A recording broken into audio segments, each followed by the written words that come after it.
Hello, everyone. Welcome to my very first live show on LinkedIn. And I would like to introduce you to my guest in a moment, Poetry with Dorothy. And it's looking at the journey of creativity and how to connect with poetry as a way to express ourselves. So we have tonight beautiful people. We have Angela Faranda. Hello, good evening. Angela, say 2 words about who you are and why you are here. Okay, my name is Angela. I am Italian. I live in Germany. I work in a very traditional, conservative kind of working environment, banking environment. And I love poetry because it gives access to creativity and playfulness. Very cool. We'll hear some more from you in a moment. I would like to introduce Jimmy Jam Minasic. Good morning. Good morning, Dorothy. Thanks for having me on. So my name is Jimmy Jam Minasic, and I've been in construction finance for 27 years, real estate for 30 years, and new to poetry, and really consider myself to be in business a creative thinker. And so that to me has been just a great tie back into business and such a creative outlet. So I'm enjoying the journey. Cool. Thank you. So here we have now Darren DeRue. Hello. I am excited to be here. So excited you have your first live. And I guess quick about me, I'm excited to be here. I am a recovering builder. I worked with James for a long time in construction finance a bit. But I am turning over a new leaf. I've been experiencing a lot of creativity this year. And, Dorothy, you've been a huge part of that for me, helping me to process and unlock some of those things. And so as the future comes, I hope to share these gifts with the world, and include those in my everyday practices and business. And that's what James and I have been doing. And it's been more fun and more rewarding and a lot better. So excited. Thank you. Very cool. So let's, everyone who is on the other side of the screen, send in your comments, say where you are from, who you are, and maybe, what's your relationship to poetry. That would be really cool. So let me start with a question, maybe to Angela. You have been writing for a while, but you said that, from your work in the banking environment that poetry is helping you. Could you say a little bit more about how it helps you and how you have found poetry or creativity? Yes. So I would say that probably with like many other people in today working environment, most of all in the industry and business, I was really pretty much focused on my head, the structure, thinking, facts and numbers. And so I really felt missing another type of connection with my own finally being. So emotion, sensation, creativity. And I always did it on my own through journaling. And I never thought that I could use the type of expression also in order to improve creativity also in the business environment. So it was with effectively a seminar with Dorothy already 5 years ago, more or less 4 or 5 years ago, that I learned that I could use poetry to express these other sides of myself also and sharing them with other people, because I think it's pretty much important to get access not only to the classical intelligence, but also to the somatic and emotional one. Also in business, always more important. So you found that poetry has helped you throughout as in your business? Yes, because by being able to express also with other people my emotions, my sensation, my images, I found out that I could be also more congruent in the communication with other people, because I was more aligned myself within myself and automatically also with other people, most of all in a professional environment where conversation and relationship are not always are smooth because there are different opinions, different priorities to combine. And so yes, it has helped me anyway. For me, to be more congruent and more authentic also in the business environment. Very cool. So this is my first live show, so I'm trying to play around with these images, but it's not that easy for me. And Darren is back. coming back now. You're back. Very cool. So if I do strange things, that's normal. That's part of the experiments, and basically that's also what I want to create here is a space where we can experiment, we can try out things, we can fail, and it's okay because we learn from everything that we do. And I think the worst thing that could happen is to not try it out. After some preparation. I mean, you don't have to to jump into it, but that's kind of my philosophy, and that's what I want to share. So Angela, thank you. That's very enlightening to be using poetry as a way to be more connected, and as a result to be more connected with other people, and also to share your poetry. That's something that has never been a difficulty for me. But I know that mostly it's very difficult for most people to sort of decide to share it. And I really love the post that you put on Facebook about your poetic insights and journaling. So we'll hear a poem of you later on. But I had a question for James as well.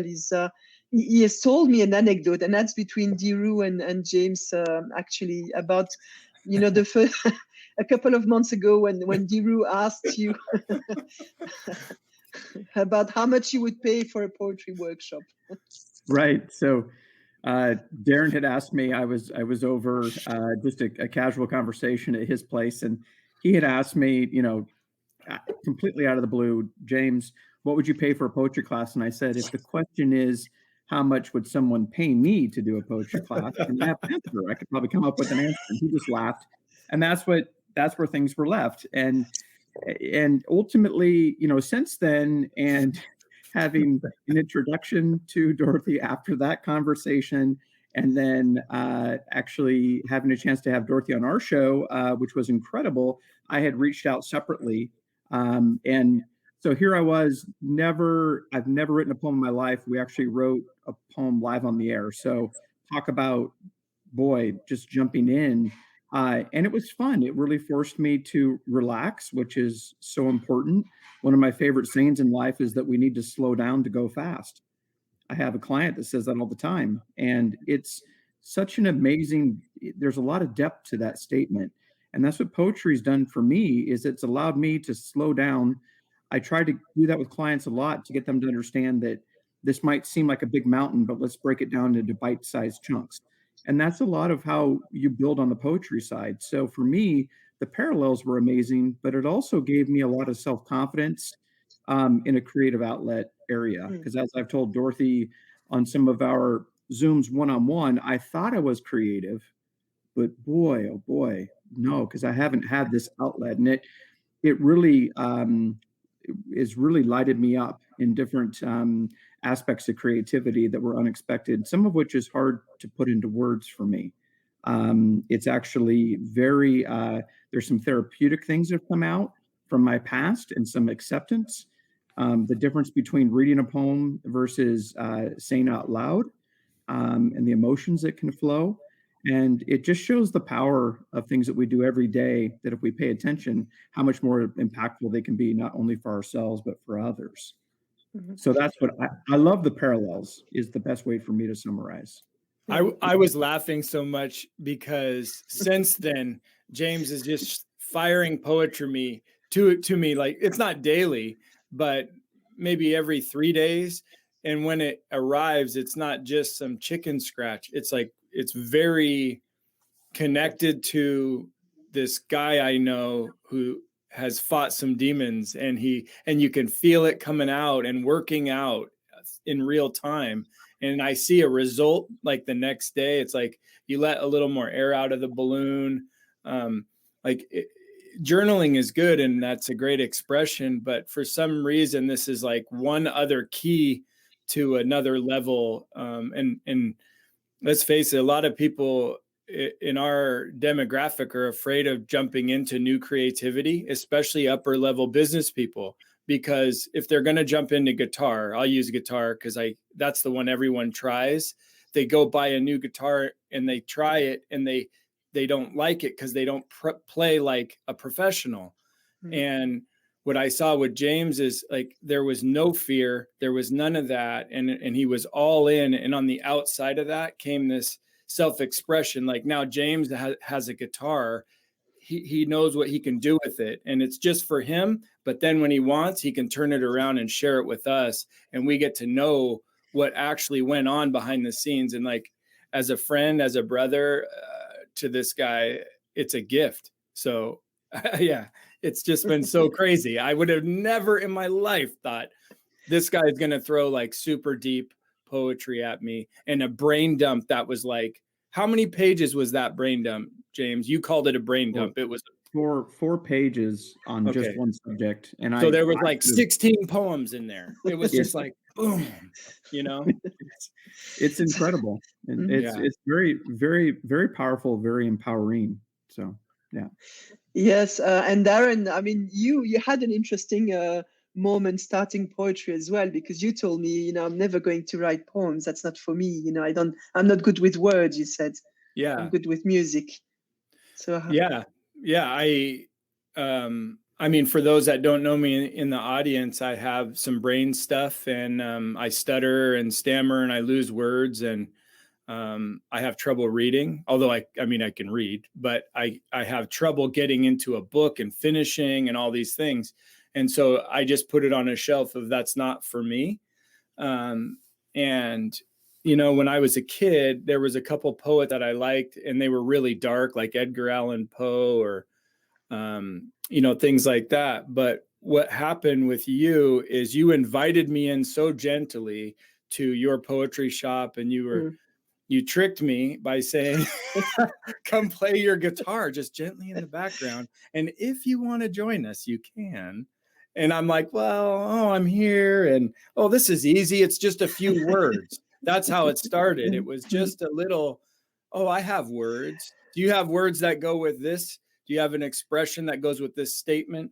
And I don't remember what the first statement was, but it was so easy the way you did it. And then I could feel the words before I never felt words. Wow. James sends lyrics to me all the time, and I can only understand the lyrics when I'm engrossed in the music. And I'm a music producer, so I hear the story of whatever they were writing. And James is like digging and digging for all these deep lyrics all the time, the whole time I've known him. And it's crazy he's not a poet, because these deep lyrics are what's coming out of him now, you know. And now I am able to put lyrics to music that I've had and never knew. What is this instrumental I'm making, where it's a feeling, right? I made it, and now I'm like, I get to go back and play with those sounds I made, kind of like how you did with me, just a little at a time. Maybe I can't sing and play, because that's my thing. I can't sing and play, but I stopped saying I can't sing and play. I'm learning to sing and play, because maybe it's just 2 words I can sing in there. And I've been doing that, you know. I really wanted to write a whole, like a song with words today. And then I'm like, I can't yet sing that and play it. And so, you know, eventually there will be that. I know that that's coming, because a year ago I couldn't play a lot of these other instruments, and now I play them, you know. And so it comes when you go all in and you allow it, I think, you know. And it seems like there's a couple of things in what you have been saying is there is you know, the fact that you frame your knowledge or your skills with music or poetry or whatever is to really say it's not there yet. You know, I'm not doing that right now, but there's a possibility in the future that I can do that, and that opens up the door, you know, for practicing and for learning, and then little by little you get to do a little bit more, and then now you're singing 2 words, and you know, in next week you will be singing 1 line or even more, or maybe it's 1 month, but you're keeping that door open. I mean, Dorothy, you coached that. I didn't do that before. You're coaching and correcting that, you know, in my life. People don't know the other things we've been doing, you and I, but through that, and like EPEC and her visualization and these other things, that's where that's coming from. it's new. I wasn't doing that before. And that's thank you for reminding me that I'm doing that with you. But and it's a trick, it's a tip for everyone. And I think the second thing with that, relating to that, is also the permission you can give yourself. Because you said that, you know, the permission to play music if I don't write poetry, or the permission to experiment. And I'm wondering, Angela, as well, is that you gave yourself the permission to share. Absolutely.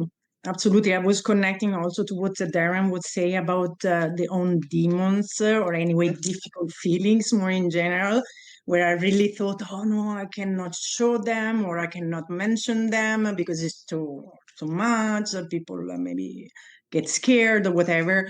And it was more my own image about it, because then the experience when I started sharing them, it was actually very positive. And then, yes, because in a way it was my personal experiences, but then other people also could relate to them.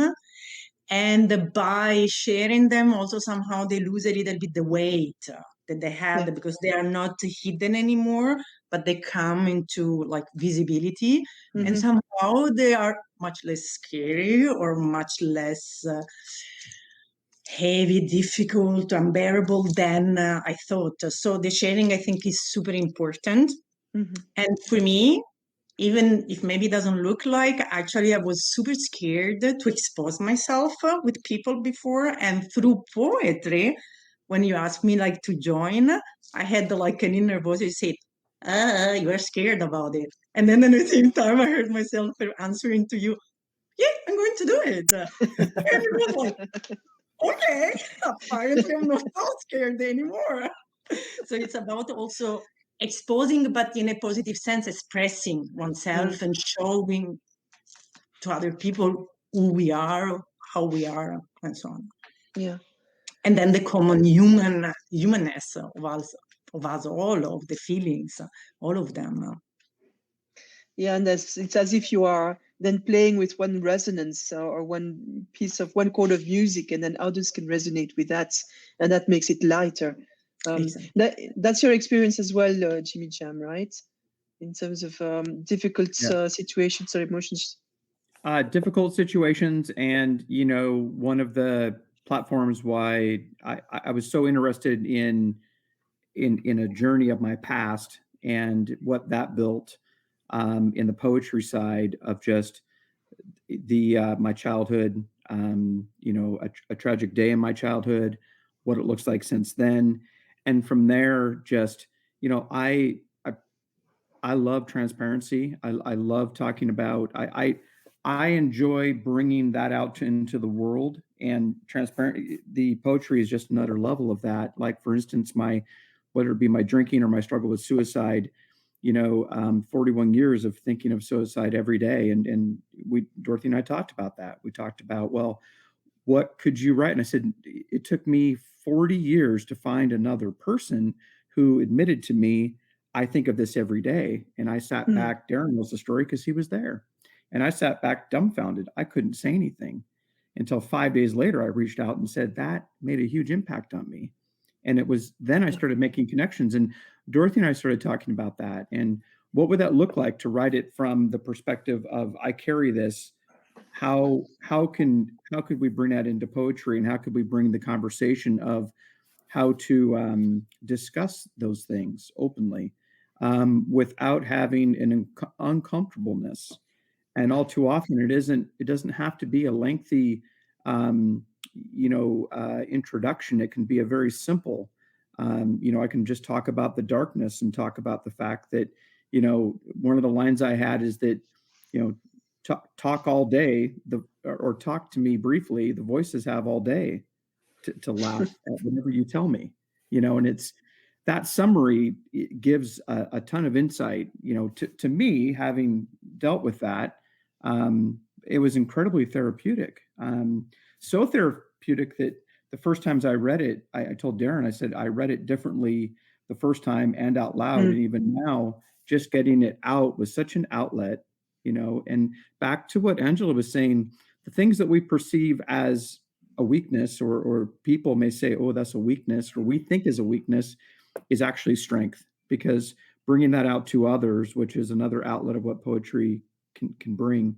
I also have to add that there's poems I've written that have just changed a little bit in conversations with Dorothy and I, that I know what they mean to me, and they can mean something completely different to another person. And that's so beautiful, because we can write something, I can write something that's meant about my mother that someone else might read about another loved one. And that's incredible to think that we can have these multiple translations, again, just like in music, right? So, but yes, from that side of it, it's been incredibly divine timing, which is, one of my favorite sayings as well. It just was the perfect time in my life for that to come in. And it's been an incredible outlet. All right. Thank you. So I'm thinking I want to hear some poems now. And then we can continue with some of the creativity and what it triggers in us, or how we got to that, because that's also interesting. Is how did the poem get written?